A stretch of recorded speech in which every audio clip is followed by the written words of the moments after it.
scholars went? You mean the village keepers? Oh, let me think. When I was eating dinner the other day, I saw one of them by the side of the road, muttering away and eating mushrooms and tree roots. They shouldn't go around eating that kind of stuff. Okay. Did you notice anything else? Anything else? No, I think that's all I have to tell you. Sorry. The scholars that have gone missing. Have you... Those eyes. Those fierce eyes. You look like a real fighter. Don't change the subject. Right. You were asking about the mad scholars. I think it's been a few days since I last saw them. I usually go to bed pretty early, so I'm not too familiar with what goes on at night. But honestly, I feel quite sympathetic towards them. Even though they act a little strange, they've helped me in the past. If it weren't for them, my house would have collapsed long ago. Do you also think Grandpa and the others are good people? Grandpa? Oh, hello there. It's little Isak. You mean that nice man who looks like your grandpa's long-lost twin, right? He was actually the one who protected my house. I saw it with my own eyes. He happened to be staying near my house that day and was doing something with his hands on the ground.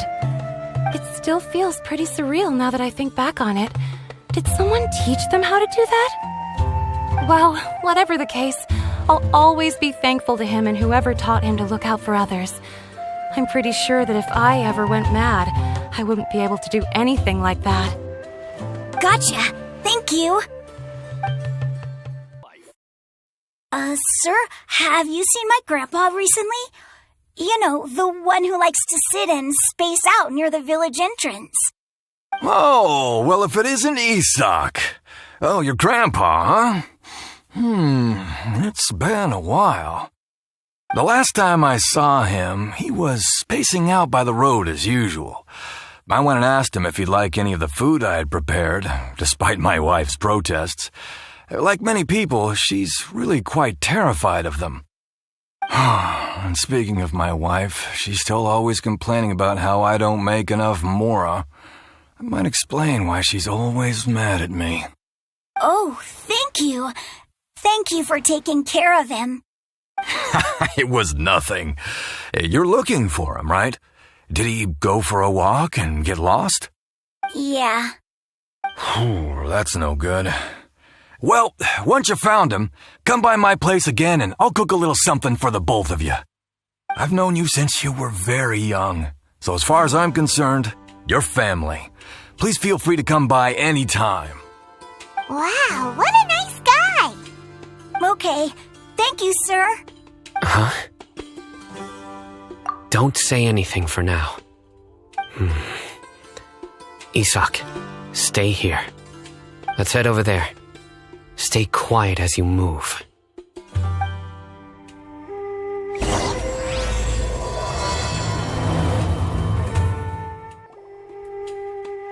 Listen, see if you can make out what they're saying. Have you heard? The mighty Scarlet King, the sovereign of our faith, will soon return to this world. Yes, of course I have. The Scarlet King is the one and only true ruler of this land. I've never believed in any other gods. Still, you say he's coming back, but it sure doesn't feel like life's about to change around here anytime soon. What's your proof? Haven't you noticed? The village has been getting more deranged scholars than ever. Delavar was saying that many people also went insane just before the fall of the Scarlet King civilization in ancient times. We don't quite know why, but it seems like there's some sort of connection between insanity and the Scarlet King. Isn't it a sign of the Scarlet King's power that all the mad scholars have disappeared? If you ask me, they must have been chosen as the final sacrifice for the Scarlet King's resurrection. Huh. Now that you say it, that does make some sense. Does this mean our lives are finally going to take a turn for the better? Exactly. Those city folks will get what's coming to them. Now, repeat everything you've just said from the very beginning. Huh? Who are you? Where did you come from? My patience is running thin. You heard what I asked.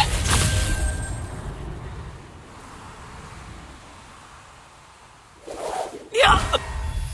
Bro, this guy's something else. Just look at his eyes. One wrong move, and he's gonna flay us alive. Let's not get on his bad side, okay? I am no match for this guy. Oh, okay, good sir. What is it you would like to know? Tell me about the Scarlet King's resurrection. Well, I only know a few things from hearsay. I went for a drink the other day and heard others talking about a rumor that the madmen will disappear and that the Scarlet King will return to this land. I'm not making this up, I swear! Hey, go on. Keep talking. It's true. It's all true, sir. We desert folk have had more than enough of those people at the academia. They keep sending us all their mad scholars and won't let us have a good life. Would you want to live like this if you were in our place? The radicals were even more thrilled than me when they heard the news. We're all praying for the Scarlet King's speedy return. Delavar also said that once the Scarlet King returns to our side, it's only a matter of time before we conquer the land on the other side of the wall. They're all willing to serve under the Scarlet King and fight for a share of the glory. Is that so? Seems like he still wants to know more. Keep talking. Got it. At first, I told myself it was just the drink talking, but then all the mad scholars vanished without a trace, just as the rumors said. Please don't beat me up just for mentioning these rumors. If I'm guilty, then everyone else around here is also guilty. I'm just saying what the others said. The people here really like the Scarlet King, but dislike the Dendro Archon. Where is this radical person you talked about? I haven't run into him over the past few days, so he probably hasn't been around the village. What about you, man? Have you seen him at all? No, not at all. We wouldn't dare lie to you. He's really not here right now. Sounds like you're not too close with the radicals. No, of course not. All we know are their names. I have many ways to stop you from talking, and many others to stop you from sending warning messages. So you'd best just stay home and hope I don't hear of you trying to contact anybody. Don't do anything until I've gotten to the bottom of this. Try something foolish, and even Candace won't be able to protect you. Yes, got it. We'll do just as you say. That scared Paimon half to death. Sino is pretty terrifying. He didn't try to reassure us at all. It's like he's used to hearing that. Oh, Paimon bets lots of people have told him that before. I heard that. Sorry. It's part of being a Matra. The rumor we heard just now seems like a strong lead. But we need to check a few more places. Very well. Isak! I'm here. Where's your grandpa's house? Well, I can take you there. Just follow me. Grandpa, he likes to be alone. Sometimes he stares at the sky in a daze, and other times he just pokes at the ground with his fingers. Every now and then, he yells out at the top of his lungs, so a lot of people are really scared of him. But he's a good person, really. I know he is. I swear, he's just like my real grandpa. Well, this is where Grandpa usually stays. There sure isn't much here. No. Incense? Please don't say it's the same one as before. But are you okay? Are you getting dizzy or need to lie down? There's a scent that you can sense, but I can't. A certain traveler here once passed out from that smell. Thankfully, Tainari saved the day. And then he gave us a long lecture to explain all about how it worked. So, you know Tainari? Huh? You know him too? Are you two friends? Yes. Now that I concentrate, I can also make out the scent of incense. Wait, surely Tighnari didn't lecture you too? No need. Did you first encounter this scent at Tighnari's house? In the forest. From a scholar. Oh, where did Grandpa go? Please come home, Grandpa.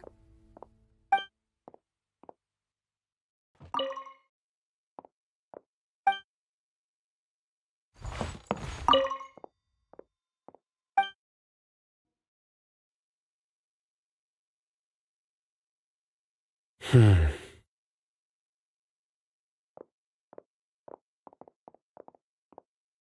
are you looking for, Sino? Here it is. Take a look right here. Paimon doesn't see anything. Although the traces have been completely buried in the sand, there are footprints here. From the size and shape, they belong to an adult male. This pattern is a common one from this area. Local shoes. This was probably someone from the village. The scent is quite faint, but still extant. The footprints head in the direction of the door. But who would come looking for Grandpa? He doesn't have any friends. We'd have to ask whoever lured him away with the incense. Huh? So you can lure someone away with just a scent? Hey! What's wrong with liking good food? Everyone's got something they love in life. Exactly. Most scholars are fond of incense, since the smell supposedly helps them clear their minds and discover new knowledge. Even deep within the clutches of madness, they still yearn for their knowledge-seeking days, and will follow the scent whenever it presents itself. No, Grandpa. So, someone's taking advantage of their weakness? Huh. Still, why would anyone want to abduct all the scholars? Are the rumors really true? Could the disappearance of all the mad scholars have something to do with the radicals? It's highly likely. Please, you have to save my Grandpa. Grandpa's never done anything wrong. Please help him. Sounds like we'd better help get him back. Don't you worry, Isak. We won't let whoever took him get away with it. Let's head to Aru village and inform Candace and the others about what we learned here. After that, we'll set off to find the scholars. Right. The darker fabric definitely looks a lot better. That'd be my choice, too. We're back, Candace! We've got a lot to tell you. Ah, welcome back. Sounds like everyone's friends already. Oh, Dia's here too! You bet. So, everything goes smoothly? Reasonably. Alhaitham didn't go with you? We haven't seen him at all. Huh. I saw him around the village entrance earlier and figured he was investigating with you. I guess he must have gone off on his own. Did you find out anything useful? I see. So someone used a kind of incense to lead the exiled scholars away from the village.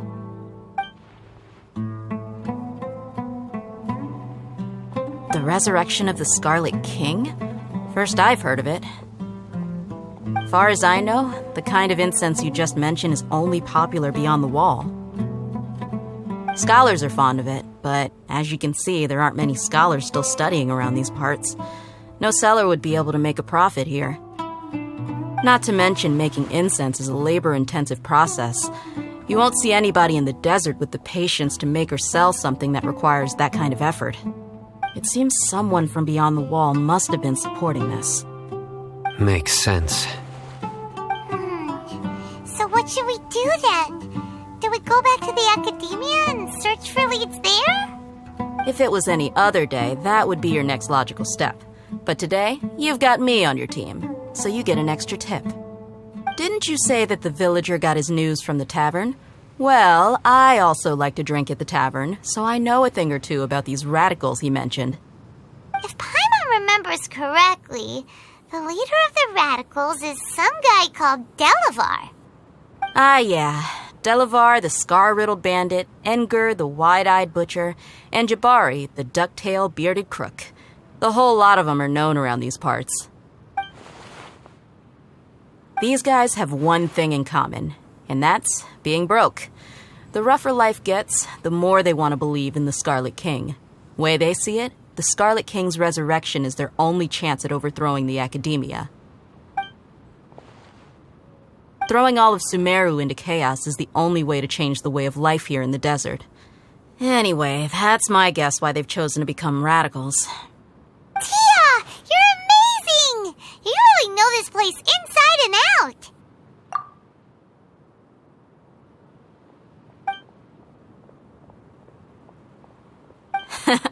No merc can afford to slack off on gathering intelligence. Every mora I've spent in the tavern has been a valuable investment. Let's head out. Now hold on, you're staying right here, Sino. Why? Aru Village is not a big place. Outsiders stand out here like a sore thumb. I'd bet word about you has already gotten out. The desert is unforgiving, so the way of life here is also a lot tougher than on the outside of the wall. You survive on making connections out here. Compared to you, mercs like me are just third-rate amateurs. I've got no actual fighting skills to speak of, but that also makes it a whole lot easier for me to gain the locals' trust. I need to go around and ask some questions, but it'll be difficult if you're with me. Fine. Good, then we've got a plan. The Traveler and Paimon will go to Caravan Rebot with me, and we'll try our best to figure out where the mad scholars have been taken. Sino, you'll have to stay in the village and continue investigating on your own. All right, sounds like a plan.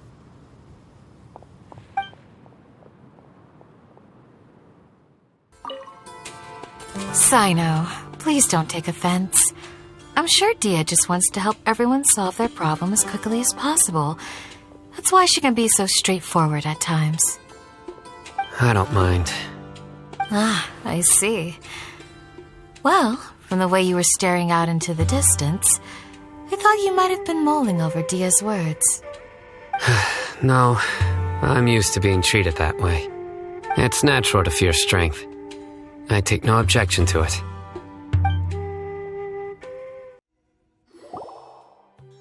Well, here we are again. Sounds like you're starting to get familiar with the area. Paimon's amazed every time we see the wall of Samiel. How can a wall this tall even exist? It's almost unreal. I know what you mean. I had the same question every time I walked this way when I was a kid. Also, why is this high wall here? And can a wall really block sandstorms? It was only after I grew up that I realized the wall of Samiel isn't just there to keep out the sandstorms. It serves a more important purpose, keeping out people like us. Sumeru is run by wise and mighty sages. To them, us desert dwellers are nothing but tools that can be used and discarded at their whim. We're cheap labor, like livestock, but easier to control. Nothing more. Even if a child from the desert got the chance to obtain an Akasha terminal, almost all their requests for knowledge would be denied. The Academia believes we're underserving. Geniuses like Sataria are 1 in a million. The other children never get a single chance to try and rewrite their fate, even though the Academia knows very well that we're humans, just as they are. That's terrible. I would tear down this wall with my own hands if I could. Hey, Dia. You're not thinking about doing anything scary, are you? No, not at all. This place just gets me thinking, that's all. Besides, we're here to procure information, aren't we? Yep, we gotta catch those. Shh. Caravan Rebot is crawling with people, so be careful what you say. We don't want anyone to find out what we're here for.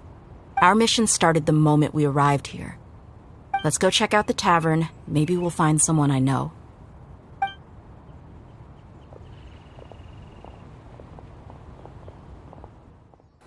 Just our luck. None of them are here today. You mean you don't see anyone you know? Dia, is that you? What a coincidence. You here for a drink too? Zaki. Finally, a friendly face. Oh, and who do you have with you here? Guests from another land? Hello. I'm Zaki. Dia's, how would you put it? Drinking buddy? We've had drinks together a few times. You could say we go back a ways. Anyway, as far as my friends here, they aren't too shabby, are they? You rarely see any Outlanders so friendly and respectful nowadays. Absolutely. Much better than those people on the other side of the wall. So, Dia, are you looking for someone? Yeah. Have you seen Enger, Delavar, or Jabari recently? Of course I have. Matter of fact, we were all here drinking together just a few days ago. I've got a spice trading deal from another nation. I thought maybe Delavar and his friends might be interested. Know where I could find him? Ah, how thoughtful of you. Then I assume you also know that Delavar's been having a hard time making ends meet these days, so you came here to help him out? Hey, keep it down. Let's just say I prefer to keep this deal a secret. Y'all at Caravan Rebot are like family. If there's more to be made, why not do it together? Besides, Delavar and his friends have muscle. They'd be a good fit for escorting the goods. Yes, how considerate of you. Delavar's my friend too, so of course I can take you to him. Come with me.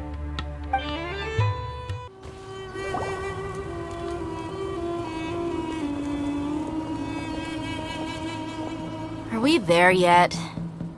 Yep, this is the place. This place is practically deserted. What are they doing in a place like this?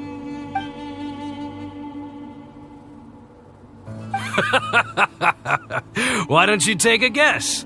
Go on, a wild stab in the dark. You're like lambs to the slaughter. Oh no! It's an ambush! What's this all about, Zaki? Come on, Dia. You really think we didn't hear about what you said back in Aru village? The boys have kept a close eye on you from the moment you set foot there. Not only do I know that you're looking for Delavar, I also know that you've teamed up with people from the academia to look for the missing scholars. So, you've been watching us from the very beginning? Uh-oh. Paimon knew leaving Sino behind was a mistake! And you left the strongest one in the village, didn't you? Who do you think you are? You really thought we'd fall for your little business deal nonsense? So you and Delavar have been partners all along. Dia, I guess it's only natural for a traveling mercenary like you to be out of the loop. Those of us who hang around the tavern have stronger bonds than you think. But you got one thing right. We're all looking forward to an uprising in Sumeru. There's nothing more we'd like to see than the desert folk overthrowing the academia. If that's the case, then I'm sure Delavar wouldn't miss a second of it. I'll be honest with you. If it weren't for what you said in the village, your little monologue about the Wall of Samiel would have convinced me that you're one of us. Delavar. And Enger, you're here too, huh? Long time no see, Miss Mercenary. You should have known the traitors are what us followers of the Scarlet King despise the most. Dia, I thought that you, a fellow desert dweller, would understand that the Scarlet King is greater than the Dendro Archon. Little did I know, you don't deserve to join us. Yeah, gee, what a missed opportunity. Adopting radical views and kidnapping innocent scholars, all because of some baseless rumors. Anything else I'm missing out on? See? There you have it. Mercenaries are just a bunch of faithless scum with only one thing on their minds. Mora. Pathetic. You're all like a pack of street rats. You're not wrong. Mercenaries are driven by Mora, and my faith lies with whoever's paying me. As long as there's a profit to be made, anyone can become my friend. Enough talking! Get him! Just as I expected. Let's teach him a lesson, traveler.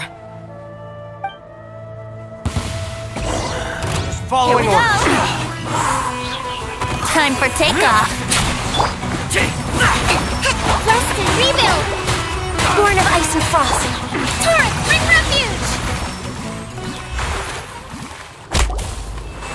Impossible! How could you? So, what do you think about your meticulous network now, Zaki? How did you say it? It's only natural for a traveling mercenary like me to be out of the loop. I'm guessing your informant told you that I'm just an incompetent merc with no real fighting skills, correct? I mean, that is what I said after all. And of course you would believe everything he reported. The only thing you know about me is that I'm a mercenary, but you've never seen me in action. Even though you heard we went to handle monsters together, you believed that Candace was the only one doing all the real fighting. That so-called Flame Mane is just a fraud. She admitted it herself. She just uses her connections to gain the trust of others. That's what you thought, right? Ugh. You lied in the village because you figured that we'd have people watching you. And you were stupid enough to fall for it. I figured as much the first time we drank together. You all thought you were so smart. Pathetic. Okay, that should be all of them. Whoa! So you've been planning this since we were in Aru Village? No task can be done without preparation. I just happened to notice a couple suspicious-looking people while you were out investigating. Oh, but instead of catching them right away, you let them report back. Those two who were snooping around were just a couple small fries.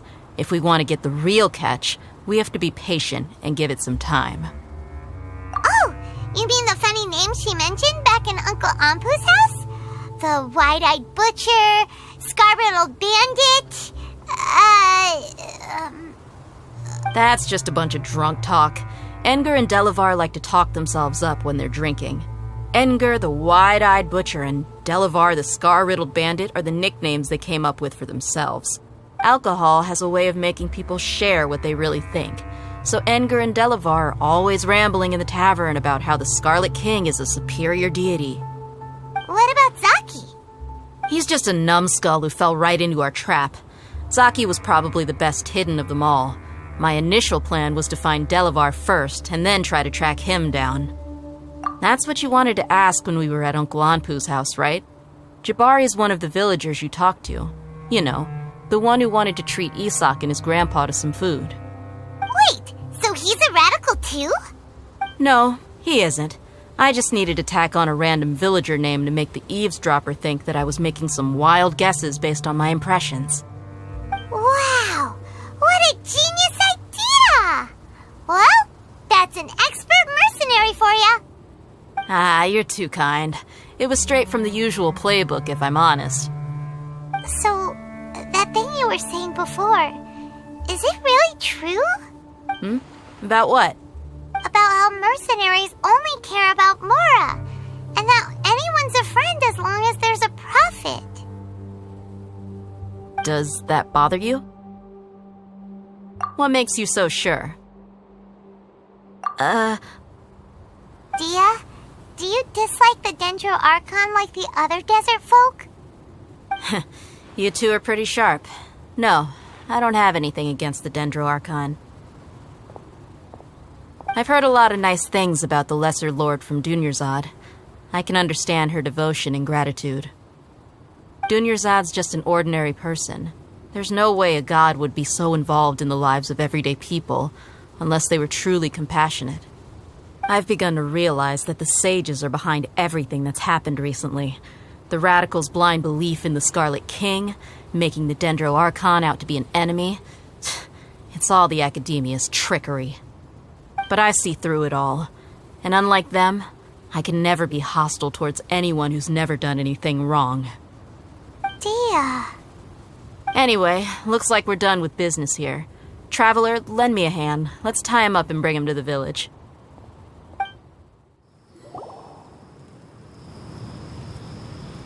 This should be all of them. I'll let you take it from here. All right. I'll be in touch. Until then, please stand by. Candace, do you need any help?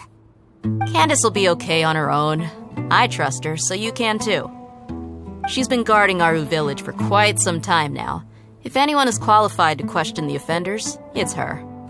While I'm questioning them, why don't you pass some time by exploring the area? I'll meet you back here tomorrow morning, Traveler. As for these idiots, let's just hope they live to see another day. You heard the question. Now answer me.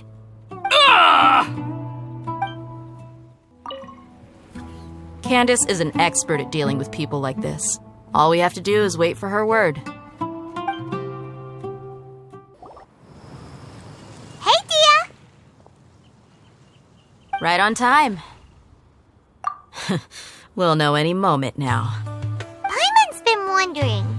You seem to know Candace pretty well. Have you been friends for a long time? We've known each other for some time now. She's a pretty interesting person. Even though she's an extremely strong warrior, she never misuses her powers against others. Oh, Paimon knows what you mean. Like a lot of martial artists say, never take the fight outside the ring. Yep, I guess you can put it that way. It takes strong convictions to be as dedicated as she is, and shoulder that kind of responsibility. Us mercs, on the other hand, we pretty much live from one day to the next. Well, Paimon thinks you're great too. Really? Thanks for that. Oh, Sino's here, and he's pretty early too. Yes, I was here yesterday to help out a little. To help out? By doing what? Sharing some interrogation techniques. Oh, you mean you taught Candace some more persuasive methods? Right. Come on in, everyone. Come on, let's go inside.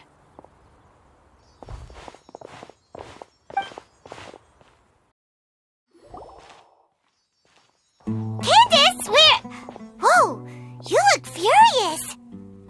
Do I? Huh. What gave it away? Oh, there's no mask that can hide true bloodlust. Cover up your eyes, and it'll still show itself at the corners of your mouth. Perhaps I need to work on my composure. Still, it's perfectly understandable why I'm angry. I'm sure everyone present would agree. Yes, ma'am. Please, don't feed us anymore. We're gonna die. Well, looks like Sino taught her well. You fear death yourselves, yet you do not hesitate to place the lives of others at risk. The absurdity is mind-boggling. The ones you call mad scholars are known to us as the village keepers. They are vital members of our community, and some even count them as family. You come here to my village, and you treat my people as nothing more than stepping stones towards your goal. Tell me, what would you do to you in my position? Mercy! Please have mercy! You've made your bed. We may both be desert dwellers, but there is one thing that I understand better than you. The resurrection of the Scarlet King will only result in war. And war serves no one. The people of Aru Village care little about which god is in power. Life may be tough and tiring, but we wish to preserve our way of life. A war would only cause us to lose all that we have. And that is not a responsibility that you can afford to shoulder. We understand. We're sorry. I'll tell you everything I know. Please, just let us go. I'm listening. You might not believe this, but it wasn't us who came up with this idea. Someone was spreading rumors in the tavern. That's how we ended up hearing about the Scarlet King's resurrection. Some mystery man told us that mad scholars will make the perfect sacrifice to usher in the Scarlet King's resurrection. They give their lives, and we can get anything we wish for. They're called village keepers. Slip up again, and you'll regret it. Yes, sorry. It was all that mystery man's doing. He told us to spread word about the Scarlet King's resurrection and talked us into helping him. In return, he said he'll help facilitate the resurrection process. I'm not sure. That's one. Huh? One what? Strike. You get a total of 3. Then, you die by my hand. Wait, I'm telling the truth. We don't know anything. It was all him. 2.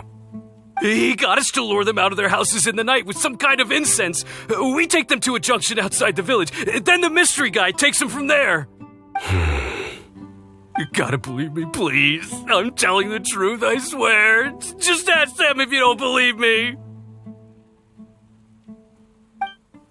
That was indeed the truth. Traveler, go on.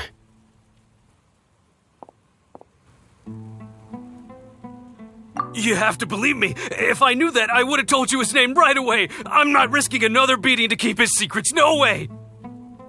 That guy, he wears a cloak, and he's always careful to cover his face. He calls himself the Scarlet King's envoy. I believe I may know what's going on. Uncle Anpu? What do you mean?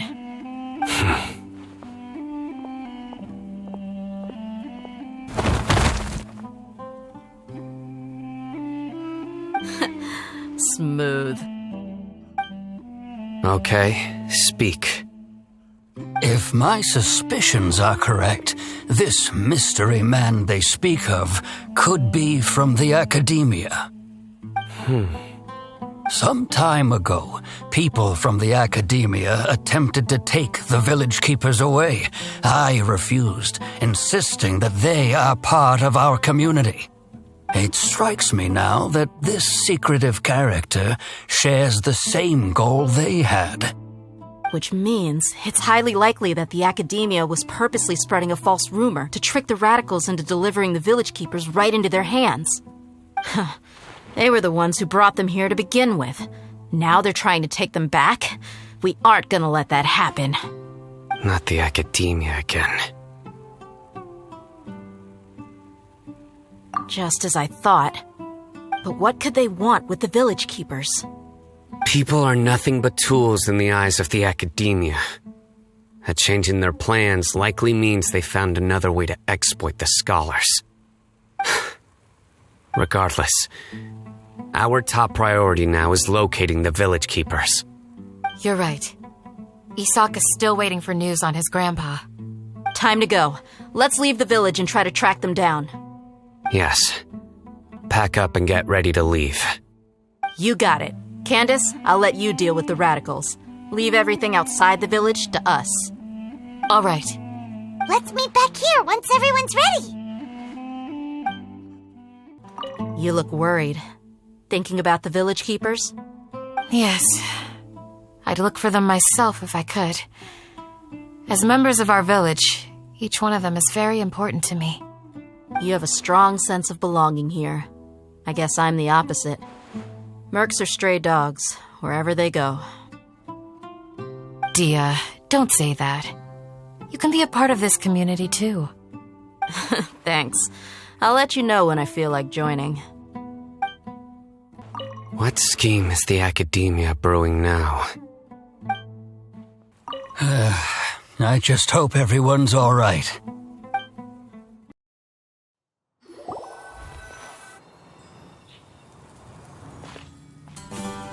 Let's get some food in us and then we'll... Whoa!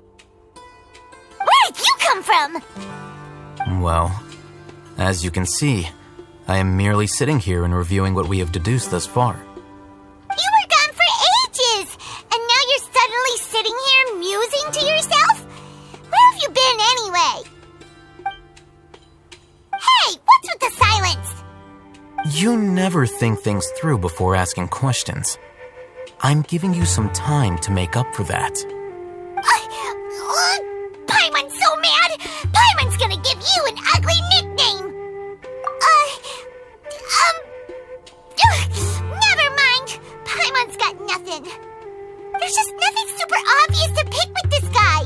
It makes it so hard. Well, you've heard nothing to suggest I left this whole time. So clearly, I stayed in the village to investigate. Anyway, you plan to leave Aru Village and keep searching for the truth of this matter, yes? Yep. We're not gonna find out anything more by staying here, so we thought that we might as well take the search elsewhere. Enough with the silent treatment! No. I'm just surprised that you decided to team up with him. Alhaitham, you haven't helped us out at all ever since we arrived at Aru Village. Bold of you to question our choices. Yeah, you're all talk! While you were investigating, I had my own work to do, which I've now finished. Really? Paimon doesn't believe you. To be honest, we aren't really a team, so I have no obligation to inform you of my whereabouts. Not to mention that going separate ways allowed me to find some important information that you all had missed. Huh? Right here in the village? Correct. What did you learn? I'm going to take you to someone. But before that, you need to understand where she's coming from.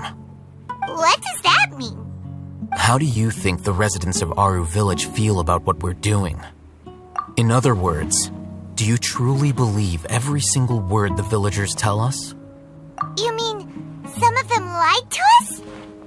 Hiding the truth does not necessarily equate to lying. Again, these people have their reasons. Remember what Gandhi said? Most people in Aru Village don't necessarily care which deity is in charge of Sumeru. That's because whether the Scarlet King or the Dendro Archon has power is of little significance to them. By contrast, the perils of their daily lives are ever-present concerns. They won't simply share everything they know with you without good reason. That's why you believed there was no further information to be found in this village. Glad you're following along.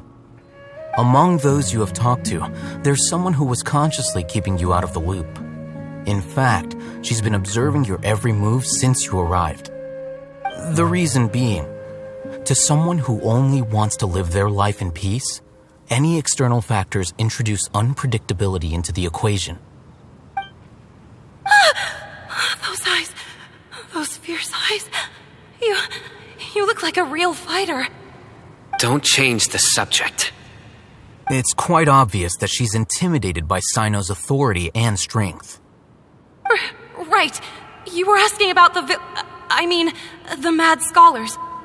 She corrected herself mid-sentence because she's aware that there are Scarlet King fanatics in the village. If she sounds too friendly towards the village keepers, she could easily make herself the radicals' next target. I think it's been a few days since I last saw them.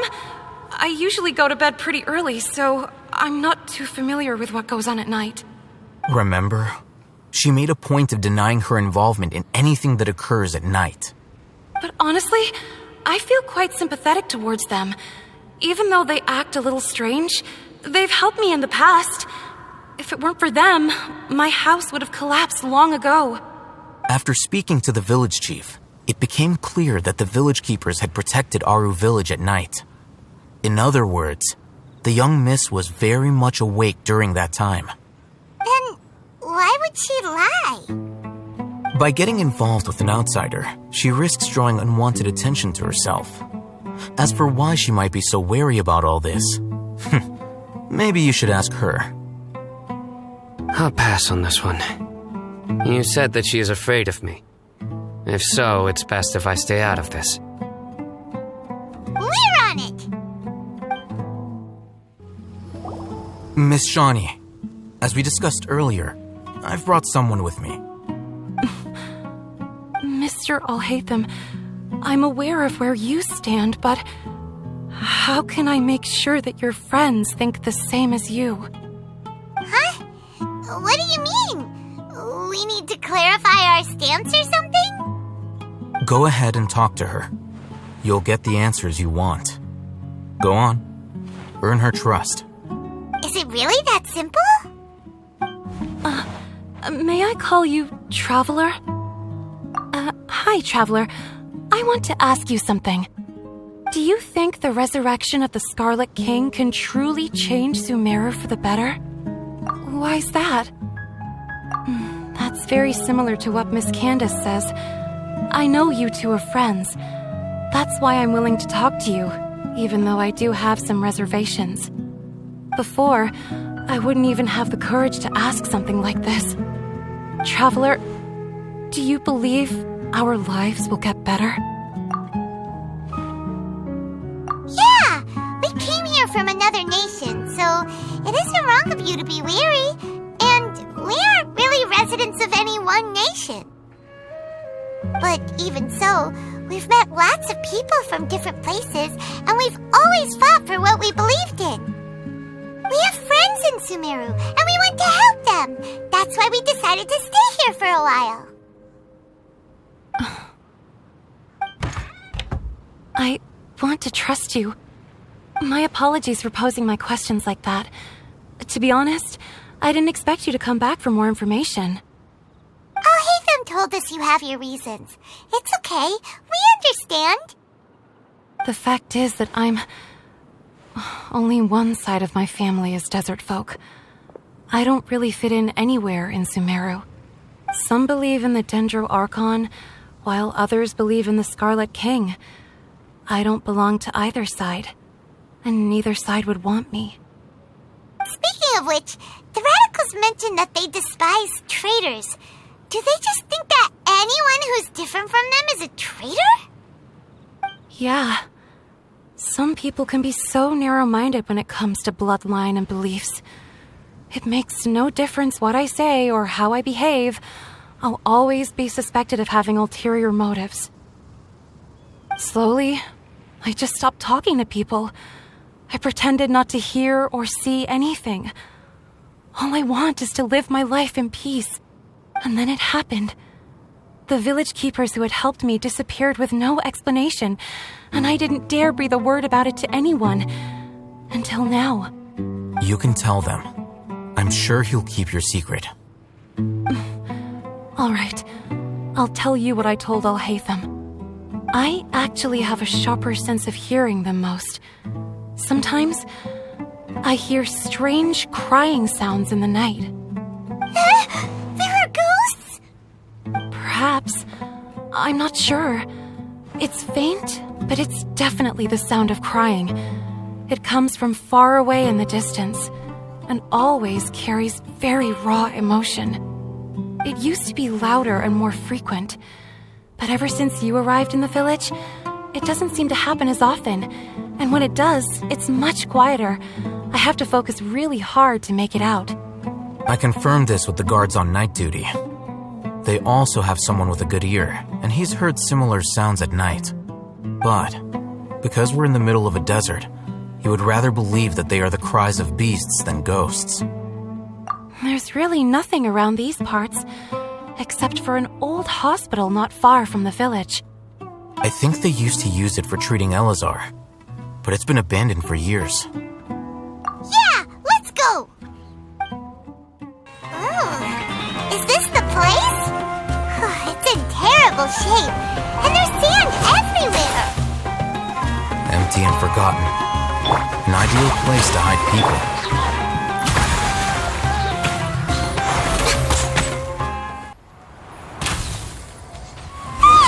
Monsters! Watch out!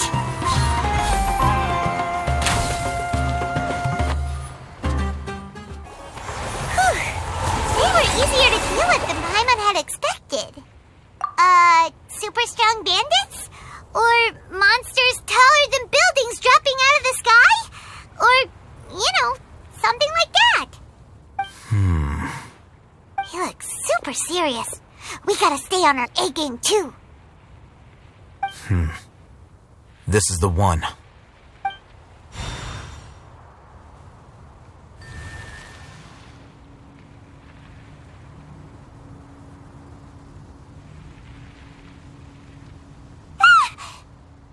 Let's go in and take a look.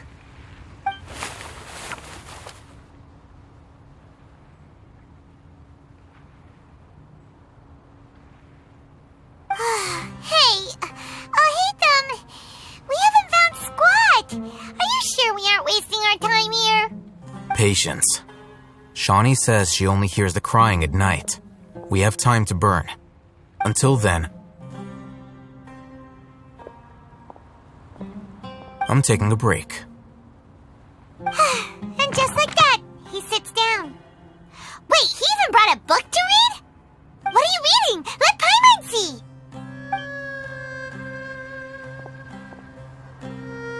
Okay, sure.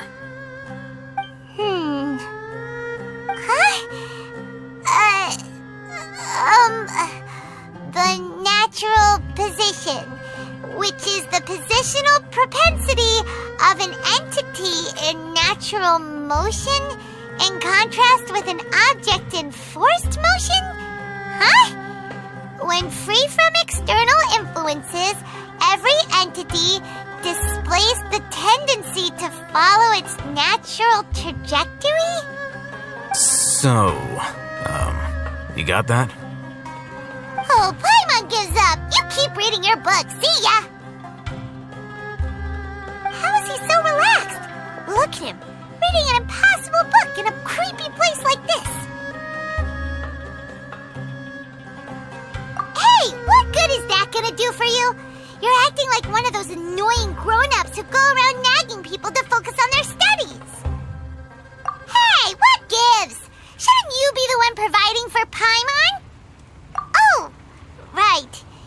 Okay, then. Thank you for working so hard and earning so much more. If it weren't for you, Paimon would probably still be floating around in the ocean somewhere. Thank you.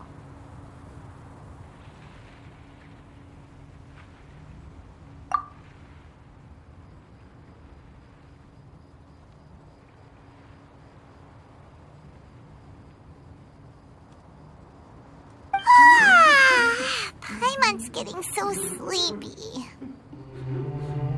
Huh? What was that sound? There it is. It's coming from that direction. Is the sound coming from here? Huh. Paimon's not seeing anything. It's from below. But there's no way we can get down there. Something is off about the interior here.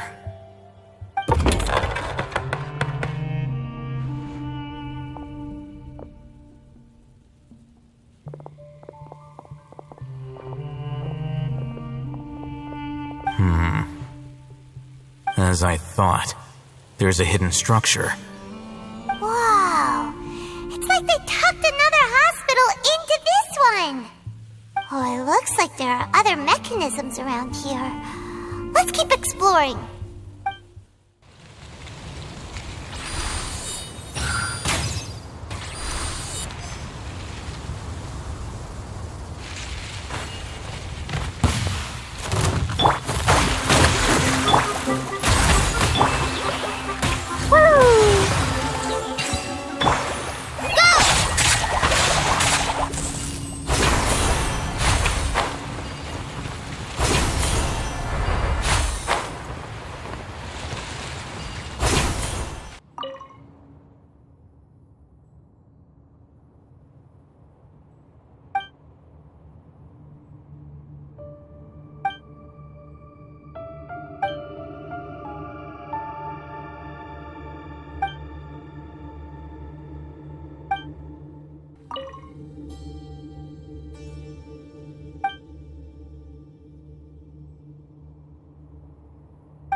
approach him slowly without alarming him.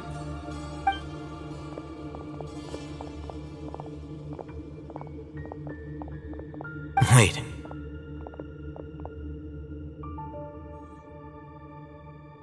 You're... He can't speak, and his eyes are unfocused. But he looks too young to be anyone's grandfather. Also, why is he the only one here? Didn't expect to see him here. You know him? He's Razak, a senior of mine at the academia. He's a scholar too? Is he the kind that holes up in a forest and mumbles stuff about training? No. And that's the problem. Razak was never involved in any of those things. He never trained in the forest, let alone reach Satyavada life. Leaving that question aside for the moment, him being here alone means that we might be too late. Looks like they've already taken everyone away. For whatever reason, they left Razak here. Perhaps they simply didn't have time to come back for him. There are drag marks on the ground. They're clearer by the doorway. Someone was forcefully drawing a cart that was loaded with something heavy.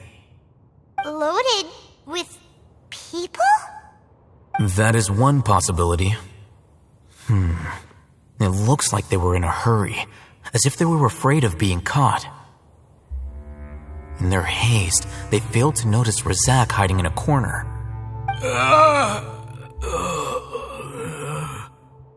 The symptoms are identical. Looks like we found living proof. Huh? Why do you say that? Allow me to jog your memory. Recall your time at Port Ormos. Don't you think his symptoms look familiar?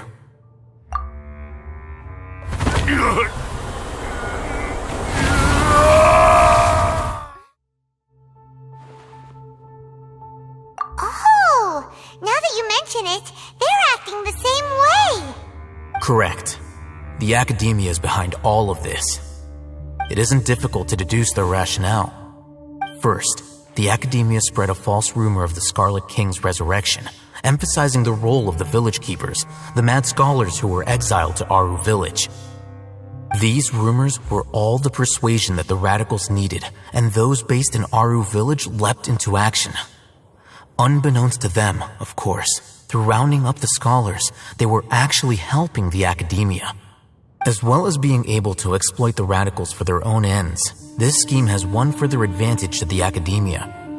All the risks and responsibilities are offloaded onto the Scarlet King's followers. Life for the desert dwellers has been brutal ever since the Scarlet King's death all those years ago. Beneath the surface, feelings of desperation are widespread. Many would give everything they have for the prospect of something better. Anyone looking to exploit that for their own ends simply needs to make a few empty promises. Even if complications arise, people will see that those involved are all followers of the Scarlet King and look for no further explanation than differences of belief. A deep-seated mistrust of the desert and everyone in it by the rest of Sumeru will make sure of that. The notion of an academia plot wouldn't even cross their minds. It may seem like a simple strategy, but it is able to work wonders under Sumeru's current circumstances. Oh, that makes a lot of sense. It's in line with the village chief's theory, too. But there's still one very important question. Wasn't it the academia that brought the scholars to Aru village in the first place? Why does it want them back now? Throughout this process, one thing has changed. The scholars' identity. First, they were scholars. Then, they became lunatics. After that, they were exiles. And finally, they become missing persons. An exile is still patently a living, breathing human being.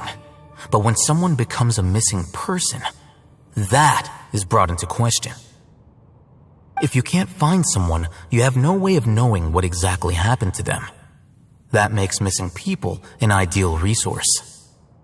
Resource? For what exactly? One possibility is that the information in their brains could be extracted into knowledge capsules. Extracted? You mean And knowledge comes from people's brains? With the technology of the Sumeru Academia, it's entirely possible. Perhaps the process caused them great suffering, which is why they cry out in the dead of night when no one is watching them. So, the human brain... Nope, nah, Paimon doesn't want to think about this. I'm the Academia scribe, after all. I'm familiar with their projects. Anyway, judging by Razak's state, the contents of a divine knowledge capsule were extracted from his mind, but something went wrong in the process. Or perhaps his curiosity got the better of him, and he used such a capsule for himself. But Paimon's a little confused. Can they just use anyone's brain?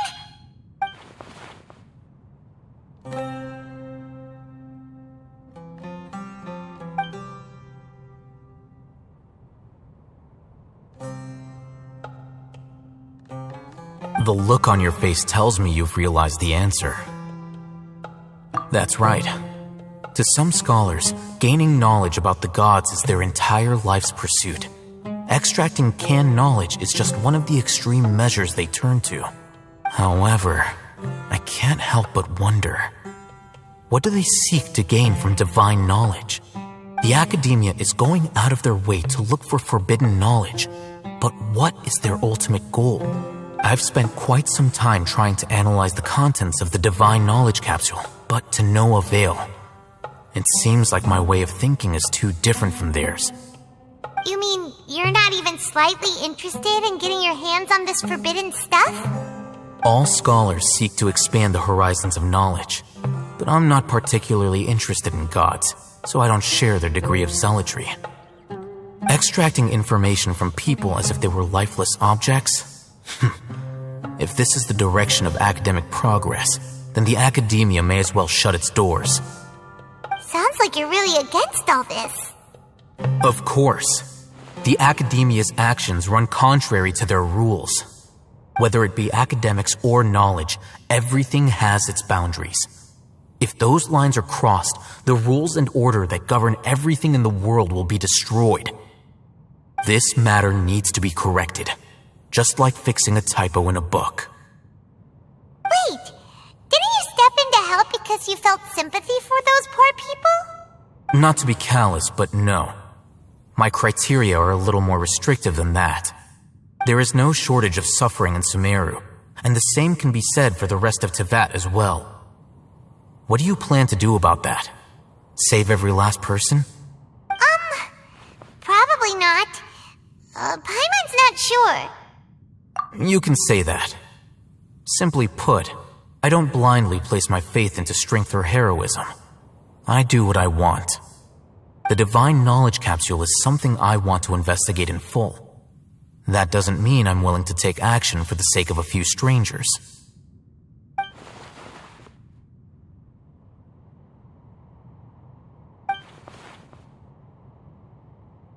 Paimon's been wanting to say this for a while. There are a lot of bad guys in the Academia, but you're not one of them. You're their weirdo.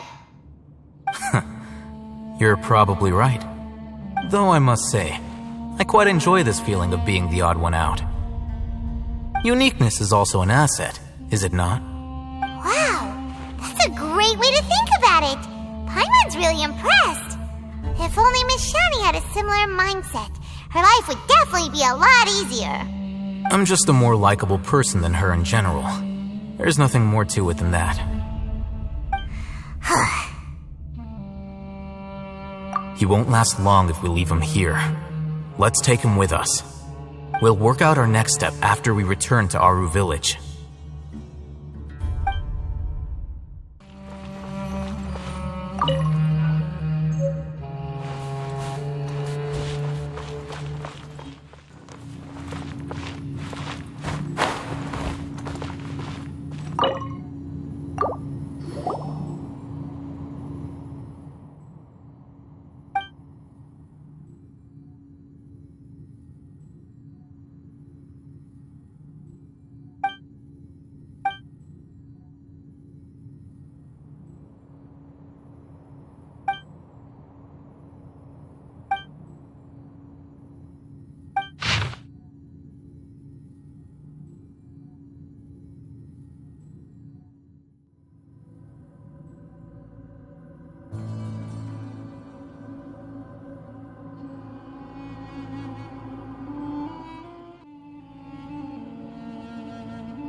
You must be tired.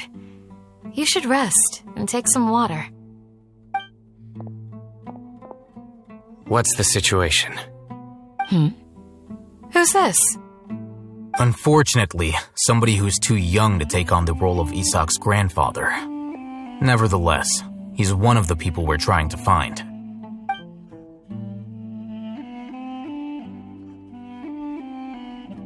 So, at one point in time, the abandoned Eleazar hospital served as the academia's site for extracting divine cant knowledge. Yep, pretty much. Their plan must have been implemented at some point before we arrived at Aru village, since divine cant knowledge has been in circulation for a while now. Yet, they fled once we were headed to the village, almost as if they knew we were on their trail. Why is that? Yeah, why is that? We may have a mole in our midst.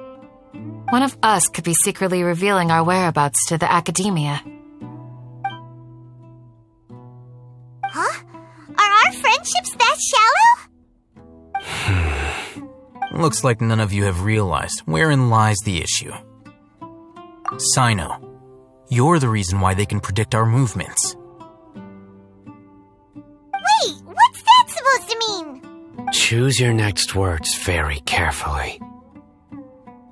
It is simply a logical inference.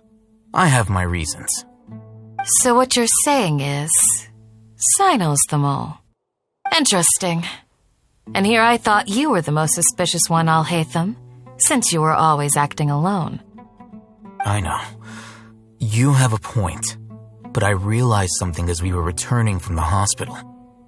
Sino isn't like any of us. What are you trying to say? Do you still remember who you are, General Mahamatra? As a Matra, you are no doubt privy to certain kinds of information. Before you can take action against someone, you are required to have all the facts available, including the less than savory details. Simply put, the academia has traditionally allowed you access to a wealth of sensitive information. Knowing their modus operandi, wouldn't you expect them to take precautions against you? If you want to raise a vicious wolf, you need to make sure that you can avoid its bite. The academia is monitoring me? It's not that simple. The academia has eyes all over Sumeru, but they have a special protocol for dealing with you. Every so often comes a Nyagarbaha Day. On this day, the academia enters new information into the Akasha through knowledge capsules. I remember seeing a thick notebook next to the control panel once.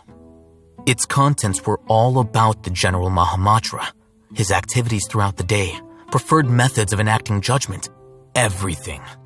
You're saying that the academia entered my information into the Akasha too? But what's the point in doing that? My actions aren't important enough to be added into the Akasha. The Akasha is capable of computation. The Akasha's algorithms are entirely capable of predicting your movements using the data entered. When you would depart, the route you would follow, your destination. It knew all of this. It predicted my every move.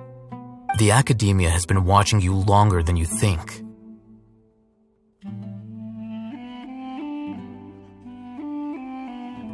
So that's how it is. Sino adheres to his principles so strongly that he's actually a thorn in their side. Tenacity of will and steadfast faith are worthless to the academia. They need scholars who are easily pliable and mindlessly go after anything they can profit from. Sino, don't take it to heart. This just proves how much of a trustworthy ally you are. They escaped because of me. Don't blame yourself. It's not like any of us would have known. I have an idea. If they predicted my movements, then I might be able to guess where they went. Whoa, you bounced back fast. There is always an opportunity for safety after danger passes. Oh, so that's how it is! Paimon gets it now! If the academia is trying to avoid Sino, then the safest place would be...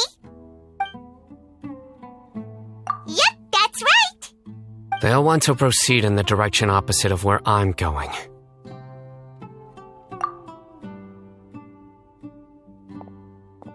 I must go. There's also something I want to investigate. Let's go, guys!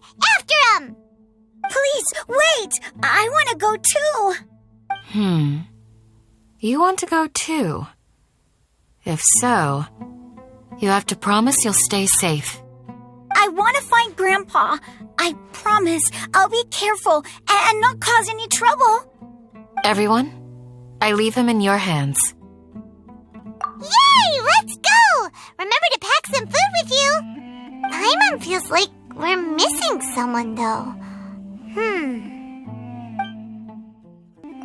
I'll be awaiting your good news. Please, stay safe, everyone. So, where do we go from here? Yes. After leaving the village, we should head straight toward the desert. I know the desert like the back of my hand. Is that because you play here a lot? Yep. One time, Grandpa almost got lost in the desert, but I was the one who brought him back. There's something here. What's this? It's buried in the sand. Looks like we'll need to roll up our sleeves and do some work.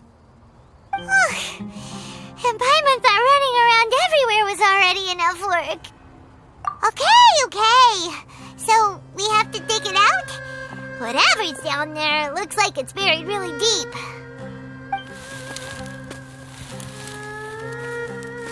These are likely fragments of an academia-developed device, something akin to a headset. Looks like there were more than one village keeper. They must have been escorted this way because there are device fragments scattered around here. Let's split up and search the area. Chances are that we'll find other things nearby.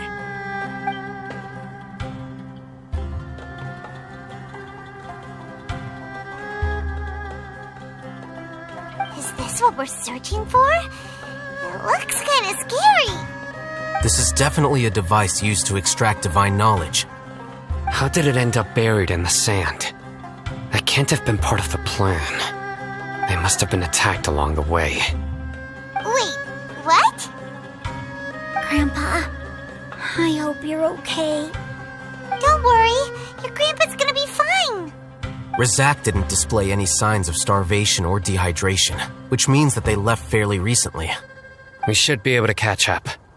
One more thing. Given that the device had been entirely covered by sand, I believe the attack must have happened prior to the sandstorm. Let's keep going. They can't have gone far. Ugh, but running on sand is so tiring. But you're flying, aren't you, Paimon? Is flying over sand tiring too? Ugh, of course it is! Voices, over there. It sounds like an argument. Whoa, you have really good ears. Don't get any closer. They'll notice us. Dia's talking with the Eremites? Very interesting. Let's listen in. If you had informed me sooner, there'd be plenty of room for us to... You're one of us. We would never lie. Scholars.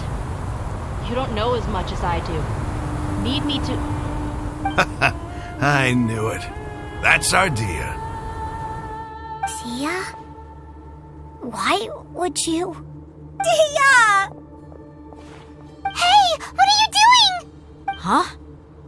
Didn't you say you'd help me find Grandpa? Why are you on their side? Well, look who's here. Ain't that something? This complicates things. You've betrayed Aru village? So, this is the great General Mahamatra. Dear, you'd be better off as my assistant than hanging around with this motley crew. Seen for yourself, I have the means and methods and my ideals are far more admirable than theirs. I'm not the type that's easily swayed, Raman. You of all people should know that. Wait, what's going on, Dia? Whose side are you on here? Shut it, Paimon. It doesn't matter. Whichever side you pick, nothing could deter us from the grand mission of resurrecting the Scarlet King. Once our Lord of Old returns to this land, we will have a new beginning.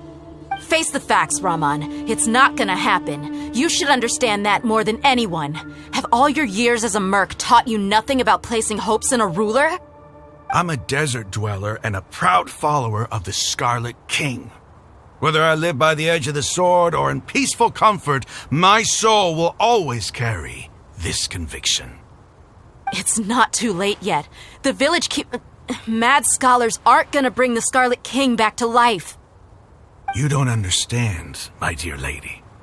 Pursuing our faith is our purpose in life. Even if the chance of success is 1 in a million, we must be willing to give everything we have.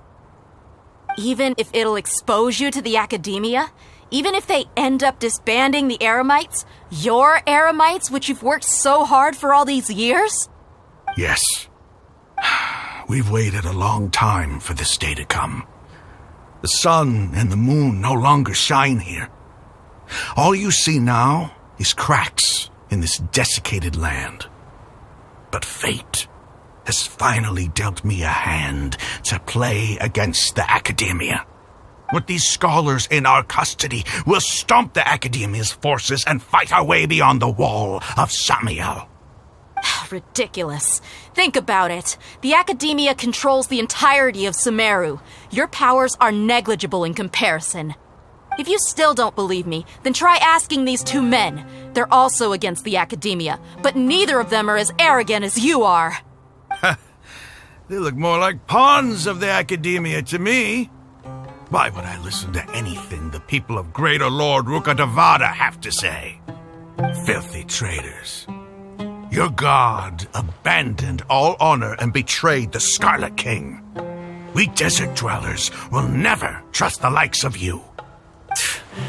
It's impossible to communicate with someone so hostile. Perhaps we should.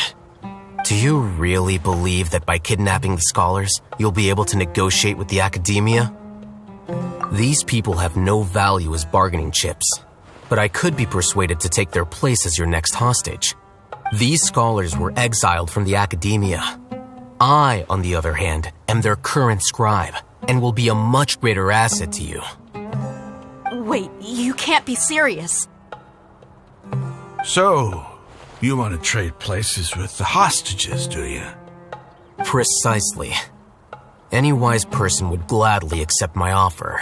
What are you thinking? What if they decide to kill you instead? Well, that would be bad luck for me. However, I'd get the chance to observe the scholars, perhaps even find out the truth. Think you can talk me over with that confident look of yours?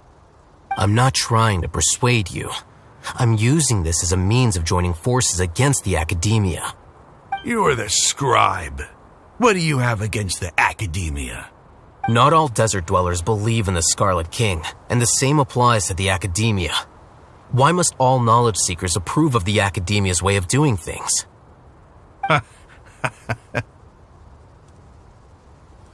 You academia scum.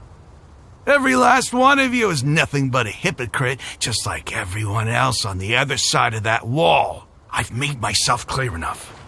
I won't listen to another word from the Dendro Archon's people. Not so fast. I'll hate them. Do you stand by everything you just said? I never make empty promises. You know you're making a dangerous decision, right? I do. Good. Raman, hear me out. These people are my friends. Maybe you can't take the followers of the Dendro Archon at their word, but what about me? Do you trust me? We've known each other for years. Of course I do. In that case, I'm willing to vouch for their honesty with my right arm. Come on, Rahman, don't be a coward. If you're serious about taking on the academia, you need to steel yourself. You can't be afraid. An arm from the Flame Mane. You've piqued my interest. But what if you refuse to oblige? What should I do then? No one's a fool here, Dia. We're mercs. And mercs don't tend to live long unless they have their wits about them. You're not wrong, but this is different. I promised my friends that we'd bring back the village keepers together. Let's do it right here, then. Give me your right arm as proof of your resolve. Don't listen to him! He's not even trying to negotiate! He just wants to make things more difficult!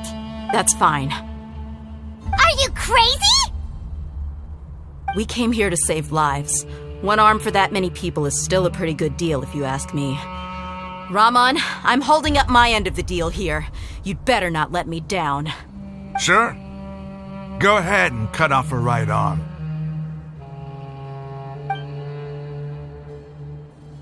No! Dia! What are you gonna do? Think of something! You don't have to go this far. That's not for you to decide. Do it!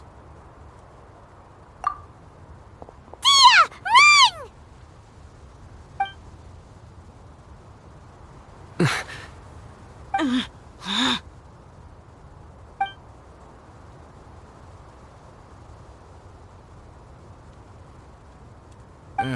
Stop! What's wrong? Can't do it? Flame Mane, you and I are both desert folk. Cutting off your arm is no different than cutting off my own fingers. Where's the sense in cutting my own kin to pieces? You've shown me that you're serious. Go on now, take your friends and leave. Meet me in the desert at noon tomorrow.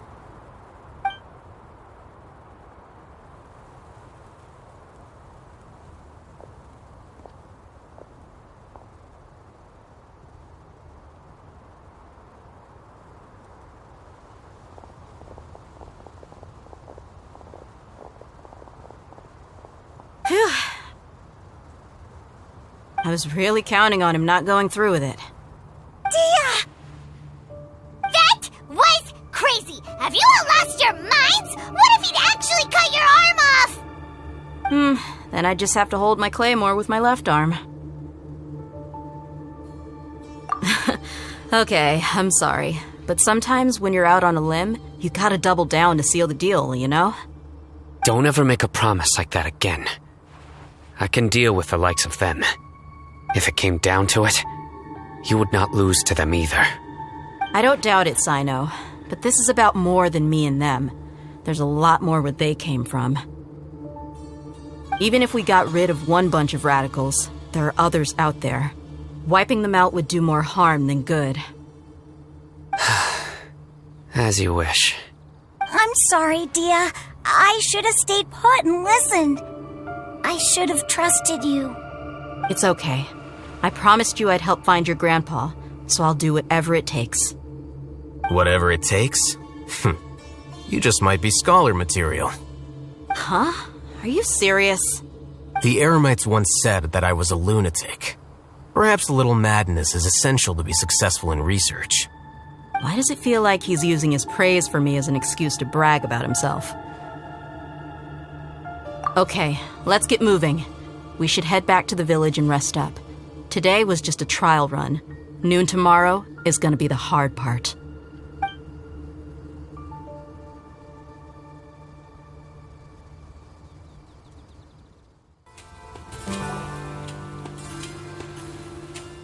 You're all here so early. Looks like we have everyone here. Isak, are you sure you want to come with us? I'll watch from a safe distance. Dia, I want to be there to bring Grandpa home. Okay, let's go then. Dia, wait. What's the matter? I heard that you were quite reckless yesterday. No more of that today, understood? Or I'll be very upset with you. Fine.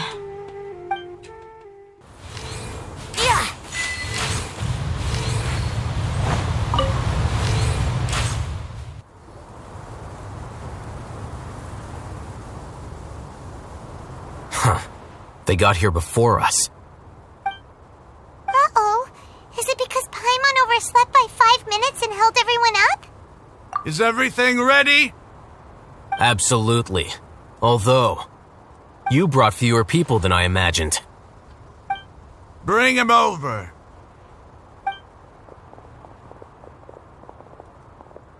Grandpa! Why is there only one of them? Rahman, I've always thought of you as a man of his word. What's this about? It's a one-for-one exchange.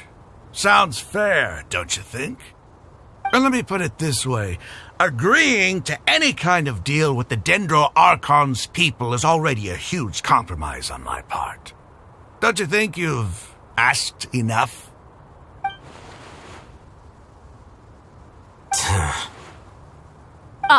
You stay right there!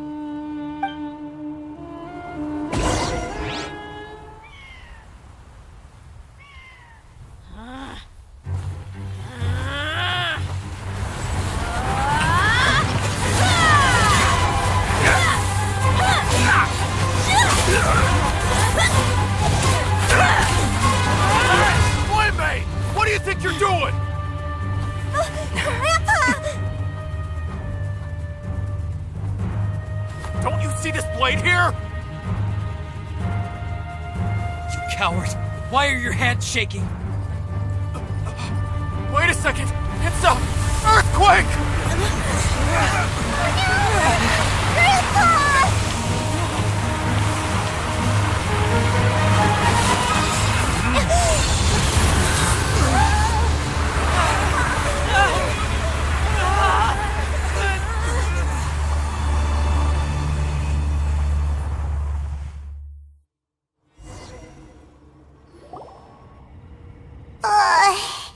Paimon's dizzy.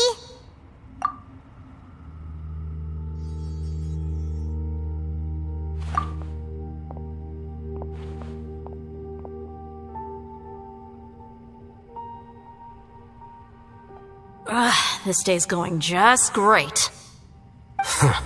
What a nuisance. The sand dune collapsed. I saw an energy field. The village keeper protected us. It glowed green with dendro. Just like you said, it may well have been the remains of Lesser Lord Kusanali's power inside the scholar's body. The Dendro Archon. Grandpa? Grandpa? Oh no, he's getting confused again. Hey, look around you.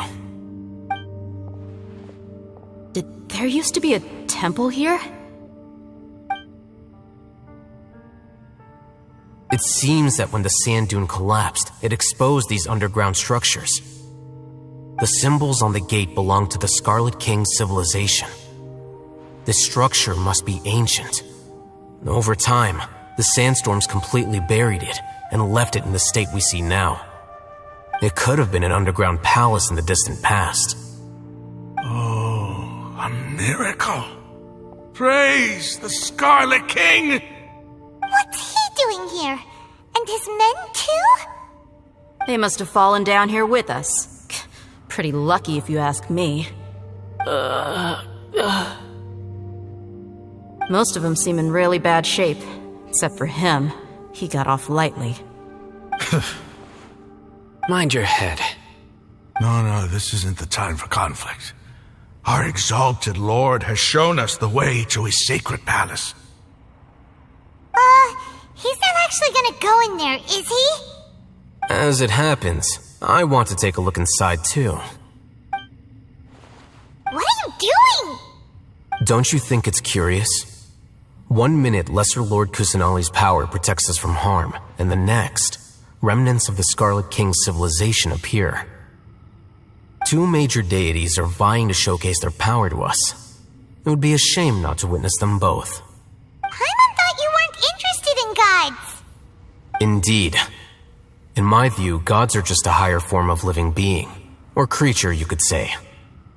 New discoveries are always worth investigating. Whether they have anything to do with gods is neither here nor there. Rahman, what are you gonna do about your men? I'll just let them lay here. The Scarlet King will take care of his people. Right now, I'm going inside.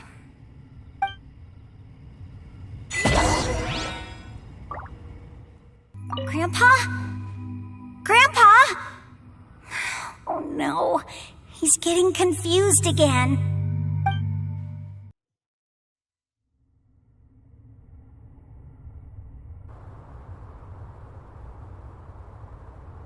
It's full of life here. This defies comprehension. It looked completely desolate from the outside. Yet, it flows with energy inside. Yeah, and there's so many plants. It's so pretty. Sir Rahman. Huh? Me? Do you see another Rahman here? Are you mocking me? What do you mean, sir? Interpret it however you want, but there's something I'd like to draw your attention to.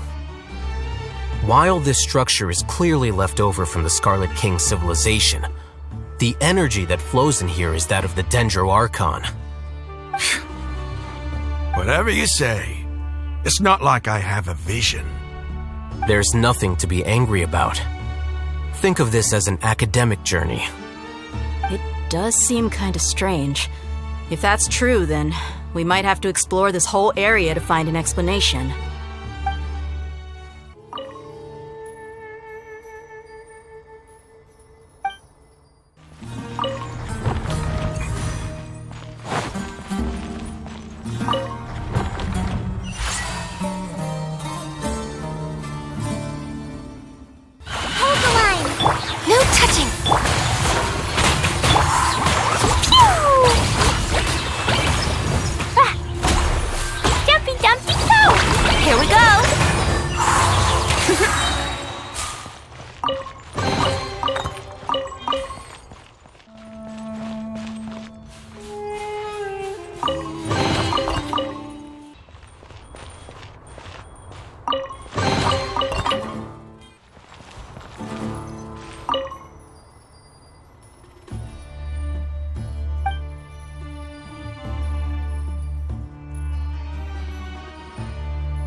A sight to see.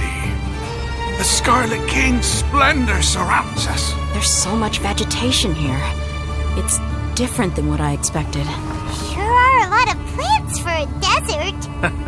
That's what I call divine providence of the Scarlet King.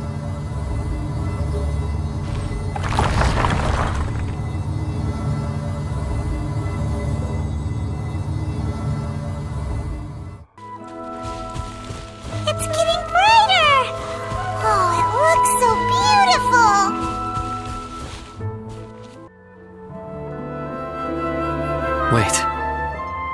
What's that? A load of flowers.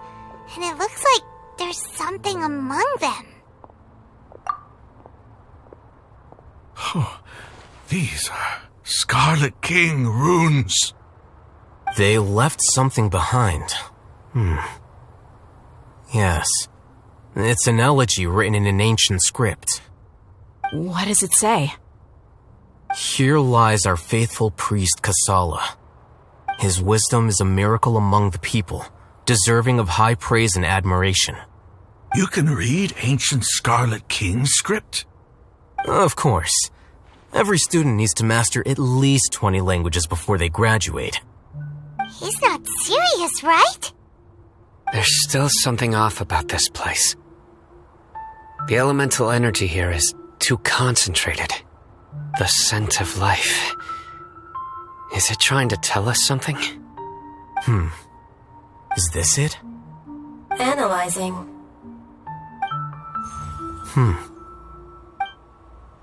There seems to be a hidden message among these skeletal remains. Excellent. There's a device from the Scarlet King's civilization in this gravesite. I'll transmit the information over and project it for everyone to see. Isn't sharing knowledge against the Academia's rules? Yes. However, under the circumstances, I'd prefer you to see this for yourself. You'll understand after watching it.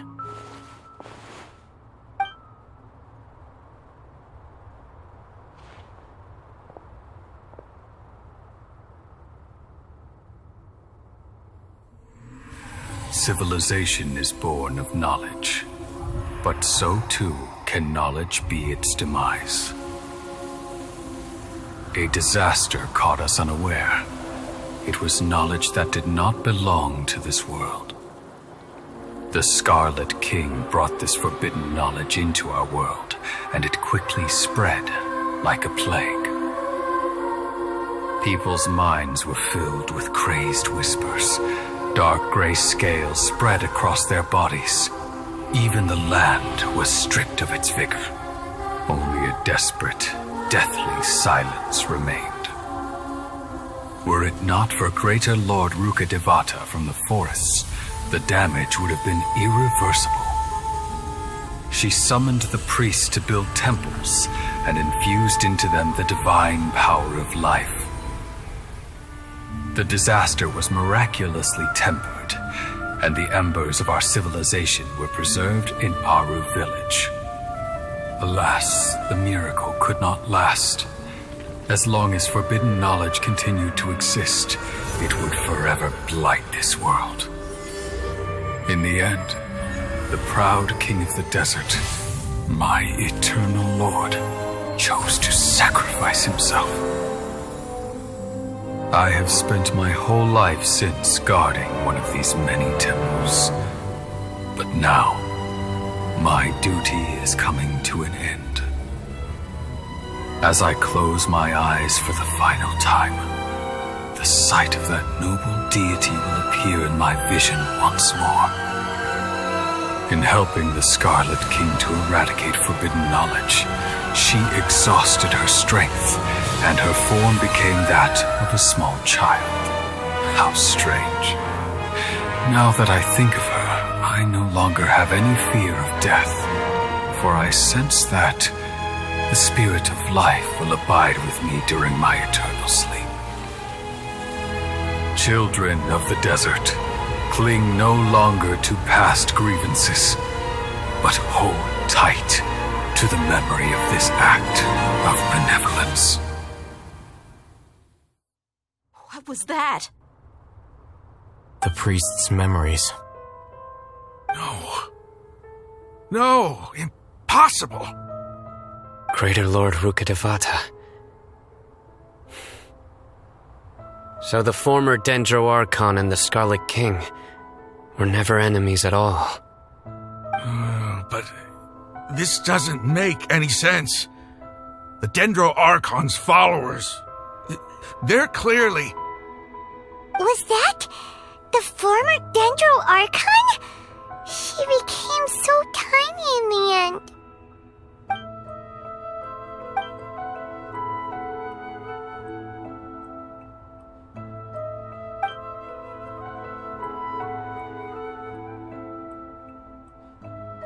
You might be distrustful of the Akasha, but there's no reason for you to doubt the Scarlet King's technology. You've just witnessed his priest's last words. I've never heard about any of this before. The surviving followers of the Scarlet King all gathered in Aru village. Our god did not make mistakes. We refused to believe any of the rumors. The Scarlet King's death. The all but total annihilation of our civilization. It was all Greater Lord Rukkhadevata's doing. We saw her as nothing more than a traitor, who stabbed us in the back in our moment of crisis. Just like us humans. Fighting, feuding, double-crossing each other to survive in the desert. You were blinded by your prejudice.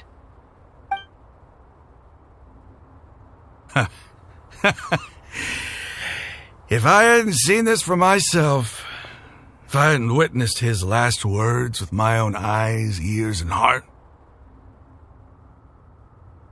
how could I ever begin to accept this?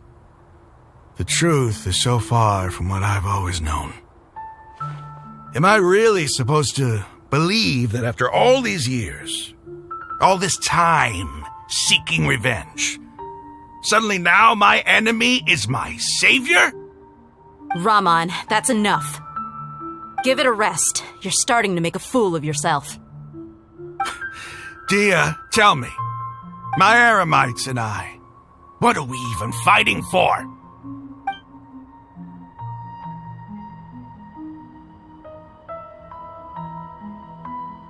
Hey, how you doing? I'll live. Thanks. I should probably go. Can't just stay here forever. What's your next move gonna be? Oh, I know what you're going to ask. I feel deeply ashamed of everything I've done. You'll get everything you're asking for. But please, give me some time. After everything that's happened here today, somehow I need to explain it to the others. It's not gonna be easy. Well, I guess that's for me to deal with. Dia, this is where our camp's located. Make a note of it. When would be a good time for us to go? Tomorrow. I'll convince everyone that we're all on the same side. And I'll return every last one of your your village keepers. We'll share our other resources with you too. You seem to finally understand that our true enemy is the sages. Yes. The gods never gave up on anyone. It's the people responsible for all this that need to face the consequences of their actions. That must have been rough, but he seems to have figured things out now. Raman's no fool. Being the leader of your own faction in the desert is no easy feat. It's too bad he was held back by his belief in the Scarlet King. But now that that's changed, I guess we have a few more people on our side. The outcome, at least, is favorable. We should get going too. Let's head back, have a proper meal, and a nice, long sleep. We'll need all our energy tomorrow.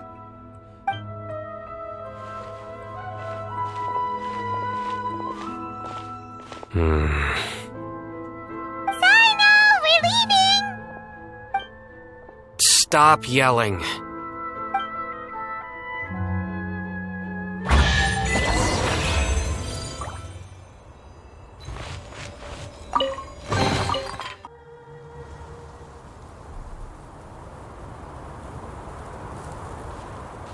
Raman, we're here.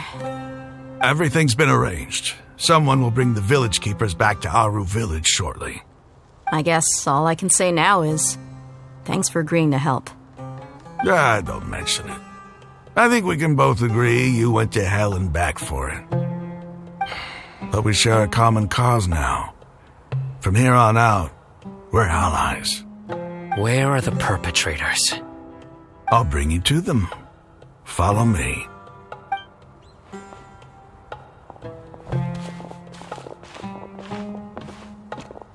So these are the people who kidnapped the village keepers. Oh no, it's the scribe! There's no need to yell. No one can help you now. We've been all over the desert trying to find you! That's right.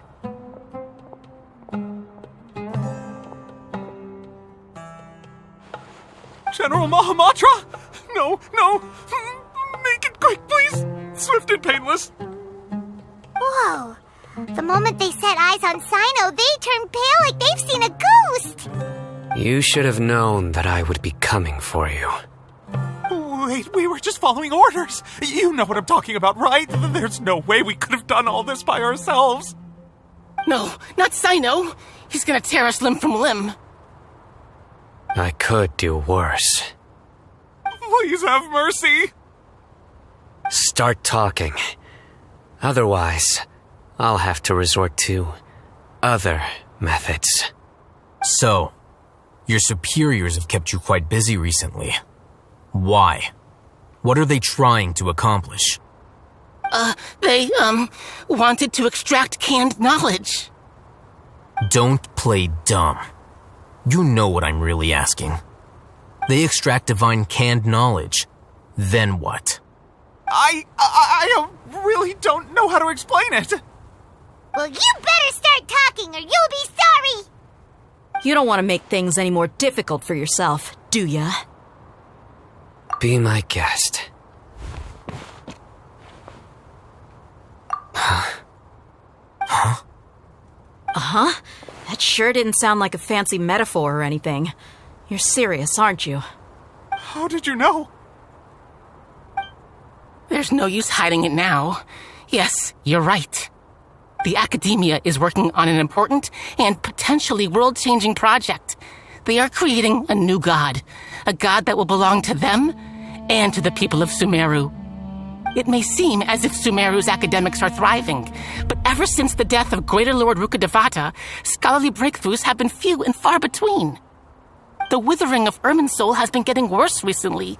The sages have tried everything they could think of, but nothing's worked. I'm always hearing them say things like, if only Greater Lord Rukkhadevata was still with us. Continue. And then, someone from the Fatui showed up. They called him the Doctor. He brought a gnosis and said he wanted to borrow the Academia's research facilities. The Doctor was previously expelled from the Academia. At first, the sages looked down at him in disdain. But when he said those words, everyone's expression changed. He asked them, "Do you wish to create a god?"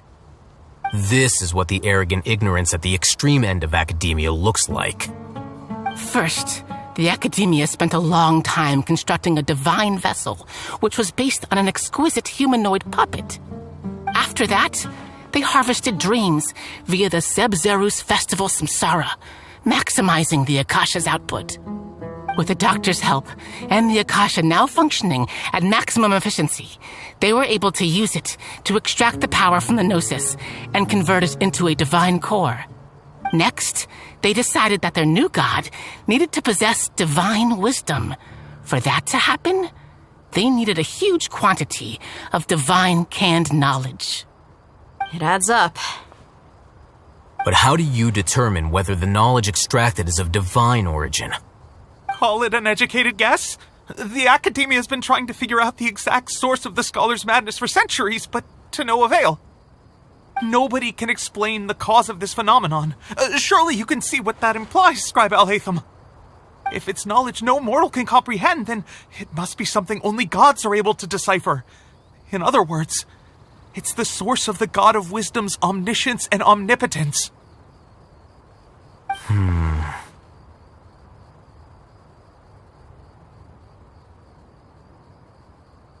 You must have noticed by now. The Academia doesn't care about who their god is.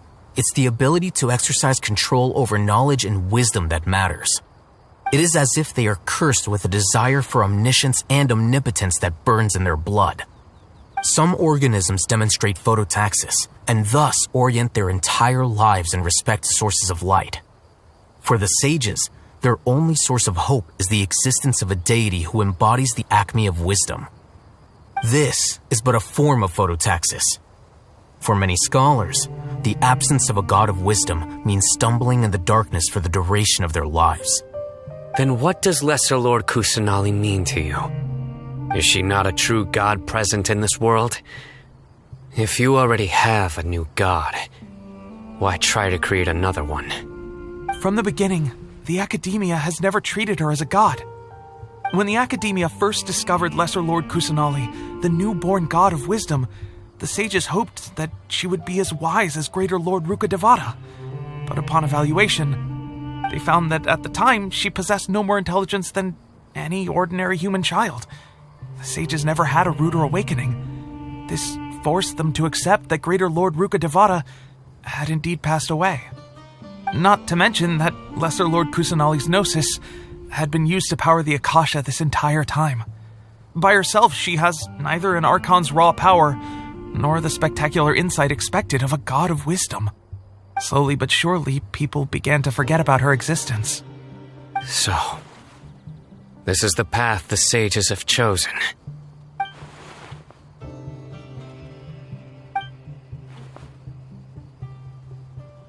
All right, let's try to keep our cool. If everyone's in a bad mood, then let's change up our scenery. Raman, give me a few men to help us escort the village keepers back to the village. And these 2 scholars, they're coming too. Sure, as you wish. The village keepers you found have all been returned to their homes, and each one has a dedicated caregiver to look after them. The 2 new scholars are being kept under close supervision, too. Really great work, everyone. The atmosphere is so heavy.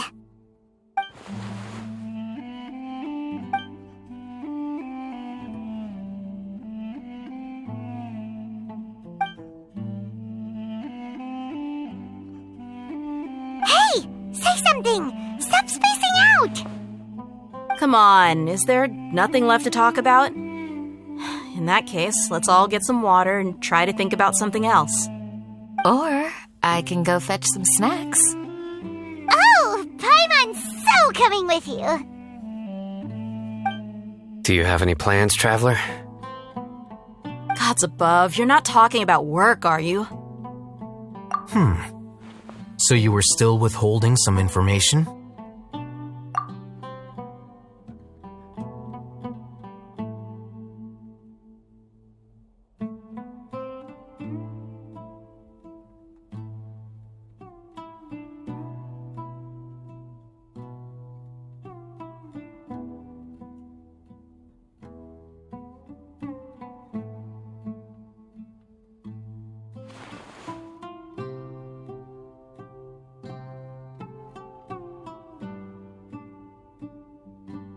Even though we lived through all of this firsthand, it still feels super surreal to hear you talk about it again.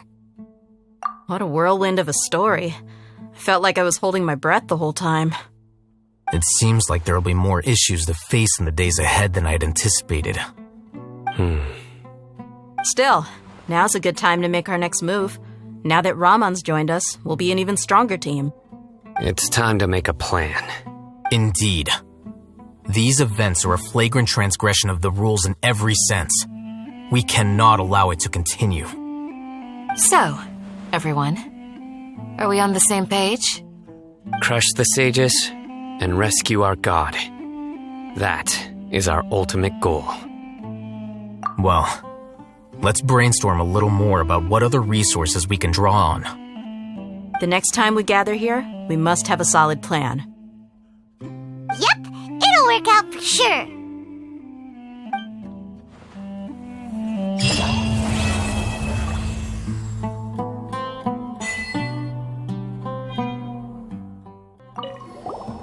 Don't rush.